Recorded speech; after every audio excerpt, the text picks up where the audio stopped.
Well, I mean, we've been hearing sort of conflicting reports about what exactly happened. Initially, we were under the impression that the train was going full speed and was, in fact, being automatically driven. But now we have, as you just mentioned, there are reports that the train was, in fact, parked, that the conductor was parked for the evening.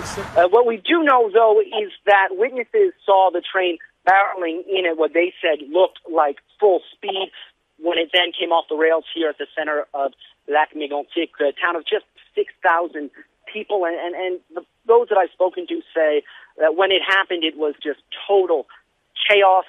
People were running around in panic, looking for loved ones. No one really knew what was going on. And quite frankly, we still don't know what exactly transpired. I wanted to ask you about the fatalities, because very little information as yet about what we're dealing with here. We know that the town centre was crowded at the time. Are you hearing any more? Well, that's it. Authorities are being incredibly tight-lipped on what the fatalities may be. What we do know is my colleagues at Radio Canada, our French services, have confirmed that around 60 people are still unaccounted for. And again, the people that I spoke to who witnessed the event say that this is a very small town, and everybody, knows everybody, and that everybody knows someone who is unaccounted for at the moment.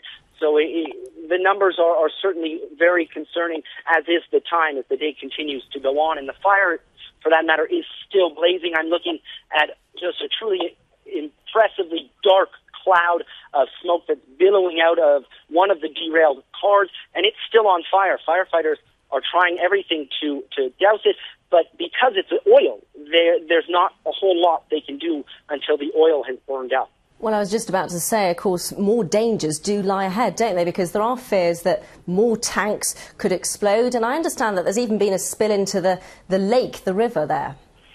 That's right. The oil has spilled into the river here, and authorities are trying their best to make sure it doesn't then spill into the lake here, which is a truly beautiful, pristine lake about 250 kilometers east of Montreal. It's a very well-known and popular tourist attraction, and they're doing their best to preserve the water quality. But again, I spoke to one volunteer who's down at the site, and he says the river was orange with chemicals.